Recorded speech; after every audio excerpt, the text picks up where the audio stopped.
It's been really chilly in Quartzsite, even in the daytime. I know it. It really has. I know. He says, research natural asset companies. I was wondering if you have come across anyone using those small portable wind turbines. Hey, hey you. Okay, I've got some coffee left over, okay? Just wipe it off, you know? It's still nice and warm. It's actually perfect. So here you go. There's yours. Mine. Cheers. So hey, watch it all the way through. I got some good stuff today. I have some really good questions to answer. I've got some smart friends. Hey, you guys are my friends. You guys are smart. You ask really good questions. I really appreciate that. Let's get right into it. This is from Sam Spade. Now this is interesting. He says, research natural asset companies being approved by SEC and how it will change BLM use and a real game changer. Diabolic, but fills in another way they are moving their agenda. Okay, so I want you all to look it up. This says research national asset companies. In fact, I'll put it right here. I'll put a copy of his question or comment, and then we all can look at it, okay? Yeah, I talk about that things are going to be changing. They really are. I mean, I think everybody can feel it. There will be changes coming up. One of the reasons that I do so enjoy city life, I really, really do. I've got what I need here, and I'm getting as much, sometimes I see, it's like, who's that? I get as much nature as anybody else. And for this season, this year, I am enjoying solitude, isolation, just a little bit so I can heal. And I can just kind of be by myself. There's a lot of questions going on and a lot of just getting used to things again. So I'm enjoying this. And not that many nomads come to Tucson, so I really am isolated a bit here. And it's a big city too. You can get lost in here, so I am really enjoying this. Yeah. So I don't know what's going to happen with BLM. I really don't. BLM LAND, I like to say it that way. But I think we should just all be ready for it. I think we're all going to do just great. I really do. I don't see any major problems down the pike in the next couple of years. We'll see. We'll see. The only thing the one thing that worries me, it does, is the fact that I mentioned it, and some of you actually researched it, and you said, you're right, that it will happen. In March, the World Health Organization will gain control. They've already signed it, and it's set up for March. We'll gain control of the globe. The globe. Yeah, we've been sold down the river, everybody. Okay, and I have questions about that. I know that your mind is running through too, like, oh dear. Yeah, there could be all kinds of implications for that. Yeah, and there'll be some forced things going on. So I am kind of concerned about that. That doesn't make me happy. And I've also mentioned that in New York, I think it's in New York City, that they're going to start this. It's not even a law, it's a rule. It's a rule. I forget what was the name of that? What was it? It had a number, Rule 13 or something like that. I'll have to look that up again. But the government in New York City has the power. They had the power. It was just a rule. but they said they're going to enforce it. That anybody, for any reason, no matter what age, can be removed without question, without reasoning, removed from their home. Wow. Yikes, I know. It's, so, things are being set in place, I guess, for what's coming down the pike. But we just have to have faith, right? We have to have our belief systems. I mean, some of you watching might say, well, that's a good thing. And that's your opinion. I don't like to get political, but I do like to report what's going on around. And that is something that we will, and that could grow. Who knows? Who knows? Yeah. So, yeah, the BLM, what was it called? The SEC and the Natural Asset Corporation. Let me take a peek at this. Huh? Let's see what we got here. Okay. National Asset Corporation.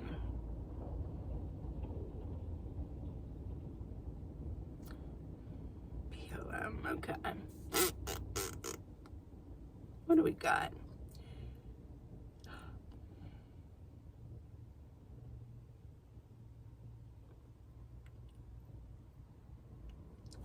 Oh, when I put BLM, it was Black Lives Matter.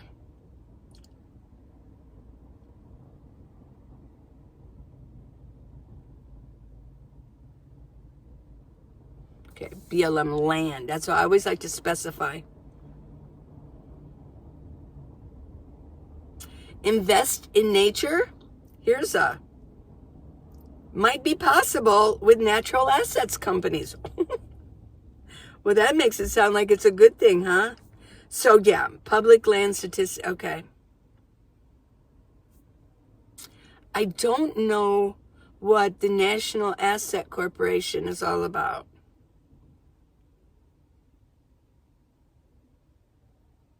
And I keep spelling it wrong. My fingers, are they getting fat or something?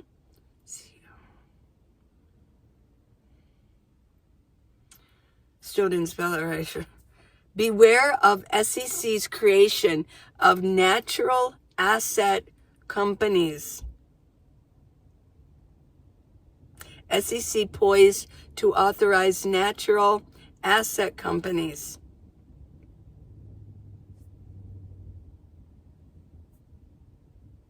Okay, well, I'll be reading this one for sure.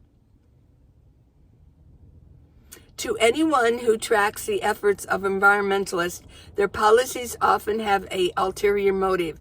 They neither result in a better society nor do they produce better habitats. Their policy preferences also do not consider how using the land improves the land for man and wildlife. Instead, many environmentalists advocate for policies at the expense of farmers, miners, and others who create usable, tangible, societal benefits from the land. This often leads observers to wonder, what are environmentalists really after? Okay, the answer is power and money. Well, yeah. It turns out that the Securities and Exchange Commission and the New York Stock Exchange are quietly working on a rule that may prove this ulterior motive.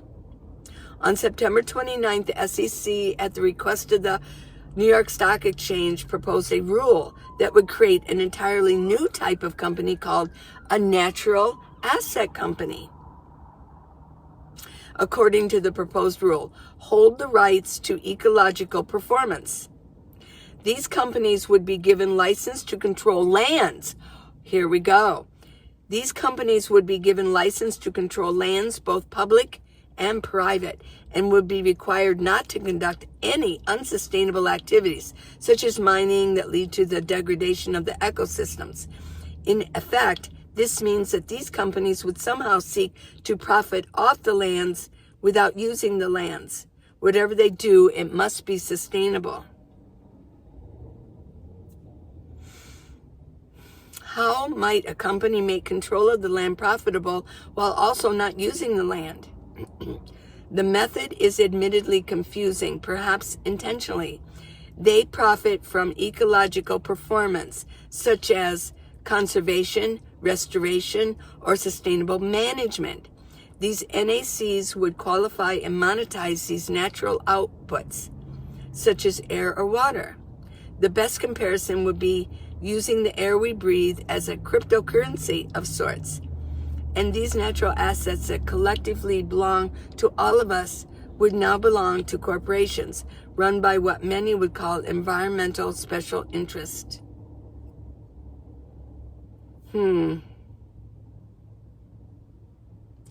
Yeah. Well, so what I got from that, just me, let me know what you got from it. Oh, the police are parked here. No. Oh, I see, they're talking to somebody. Somebody's making a complaint. Okay. Alrighty.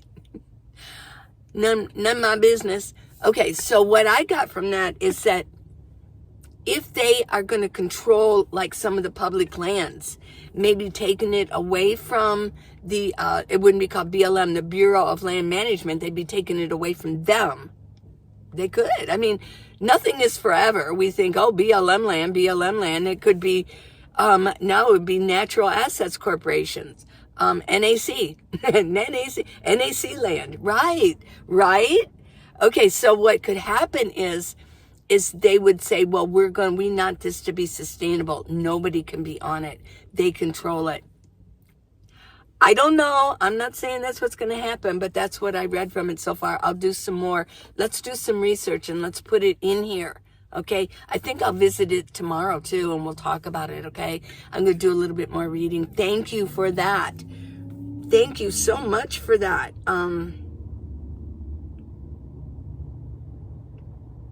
Sam Spade, was it? Hey, he was a detective, wasn't he? Sam Spade, right? Do you ever go spend time in the library? Not as a rule. When I'm in Tucson, I'm here during the winter months. So that means there's a lot of homeless people. Not judging, I'm homeless too. I mean, some people, they built their whole social media on I am homeless, but they're in a van, so they're homeless. Well, I'm homeless too. I know you hate for me to say it, but kind of, I always say, I'm homeless. I poop in a bucket. You know what I mean? So it's okay. I don't mind the label whatsoever. I've met some wonderful homeless people that don't have a vehicle. Some are a little crazy, but no. Okay, so here's what happens. Unless you're up in a really fancy, like up in the foothills in Tucson, or way up like near Sabino Canyon up there, here's what the homeless people do during the day. They hang out in the libraries. Now, that doesn't sound so bad, does it? Okay, they're in the library. But I've seen some pretty bad stuff go on. Sometimes, and they're so accommodating to them that they let them bring their dogs in. So it's like, okay, I'm sitting here and I'm sitting among homeless men, usually men, and they have their dogs. One time a dog literally, I don't know, probably who knows what they were feeding them, and it threw up on the carpet, and it stunk. And nobody came to clean it up. He didn't clean it up. Nobody cleaned it up. I eventually left. Now, the downtown library in Tucson, the main library, it has parking issues. I probably wouldn't go down there and park. There's so many homeless down during the day near the library because they're all in the library. That's not so bad if you go in the library. It's not so bad because it's a big library. So, but some of these other, the branches, they're not so big.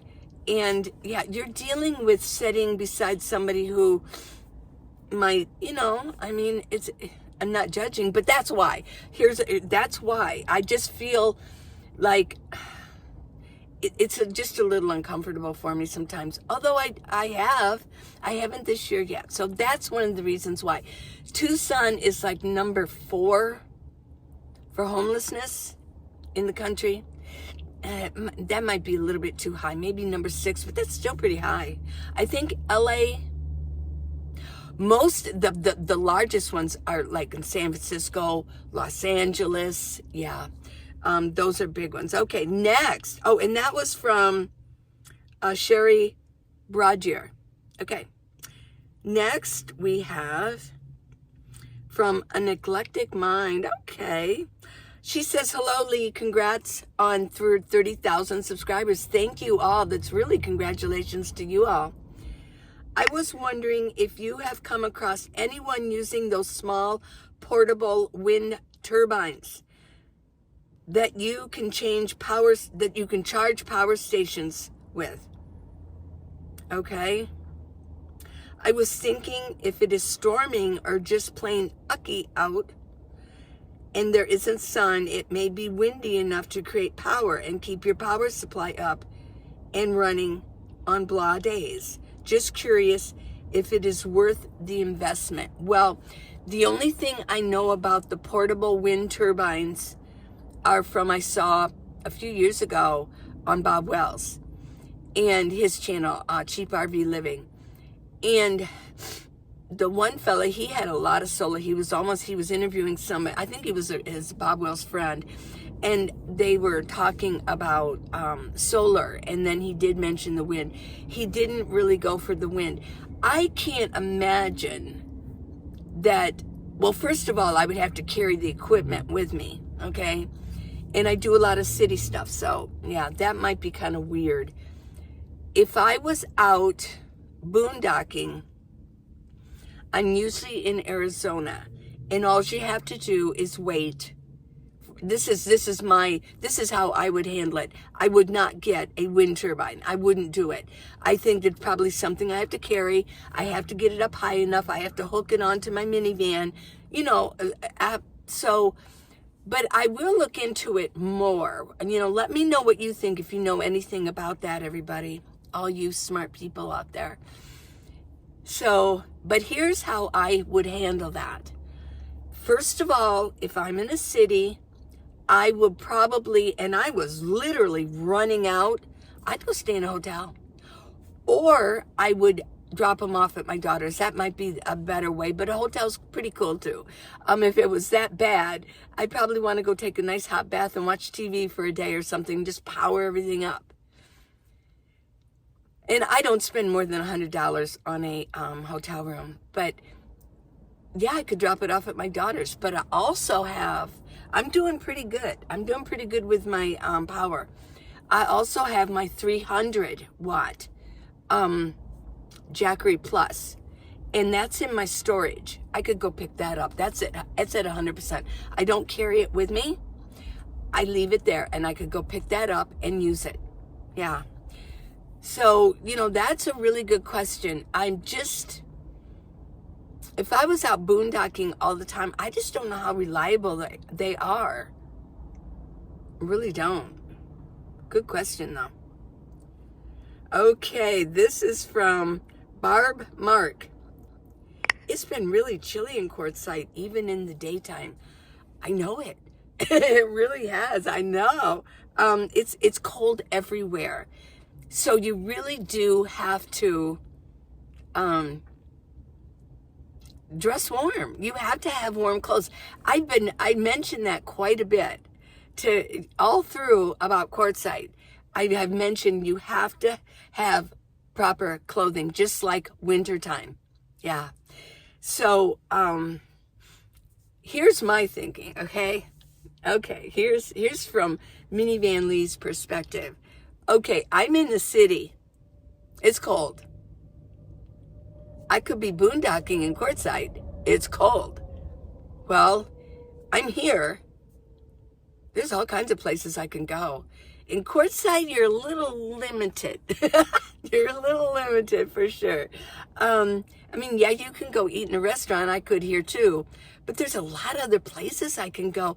I go hang out at the gym mainly, and I could go to the library, which kind of, you reminded me, I think I will go try a couple libraries again and see how they're faring this season, this year. But no, there's things I can do. I can go hang out at Walmart if I want to. Yeah. So, yeah, I could be out there boondocking and be just as cold, the same temperature, basically just a couple degrees difference. So I think I'm doing pretty good in the city, you know? City life, yeah. Now here's one from Julie Braden. And she says, better cold than hot. Exactly. Be prepared to bundle up. You can always layer more blankets. Living in a vehicle, the moisture is annoying, but heat kills. You know what? I was going to mention that today, so thank you for that. Yeah, I'm not that worried about the cold. I mean, it is annoying to be so cold sometimes. What is it in here? It's 63 degrees. So it's only like 52 degrees out there, which for Southern Arizona locals, that's chilly. That's chilly.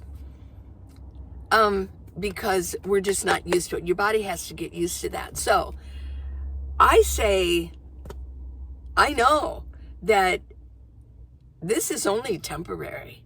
This is like a blip in time, because we're already going towards the 10th of January. By February, the second week of February, it starts getting warmer again. I'm quite serious. I mean, it will fluctuate. One day will be colder than others, but literally we're going back up to like 70 degrees during the day. Oh yeah, by February 1st or 2nd. So we only have like 2-3 weeks of this to go. So in Southern Arizona, we enjoy this. So it's not that bad. It is annoying. This morning, it was only 28 degrees. Yes, it took a while to get the ice on the inside of my windshield to get the ice off. It wasn't, you know, it was small, but it did take a while to warm it up and let it so I could wipe it off. So what I did this morning is when I first got, and I just turned it on and then quickly put my bed together so I'm not running my car so long, just sitting in one spot. So yeah, but it'll subside. And it'll be great. It's going to be great. Okay. Well, I think it's time to go, isn't it? Do you think? Okay. I love you guys. Thanks for watching it all the way through. Please subscribe and give me a thumbs up. Go to minivanlee.com for neck gaiters. And if you want to give me a gift, it's I get 100% of everything. It's not like a Patreon where they take like 25% of it. No, I get everything, even if it's $5 or $10. It really does help me out. Let's see, what else? I got sunglasses. Oh my gosh, you know, you're going to be out in Quartzsite. Yeah, you need your sunglasses, right? I have fun with you guys. I really enjoy talking to you. And in my solitude here in Tucson, you bet. I need you. You're my friends. I am talking to you. I'm talking to you. See, how many ways can you say that? I'm talking to you. I'm talking to you. Okay. Knock it off. Okay. Till tomorrow, everybody. Let's talk some more about this. I'll let you know what I found on this. So,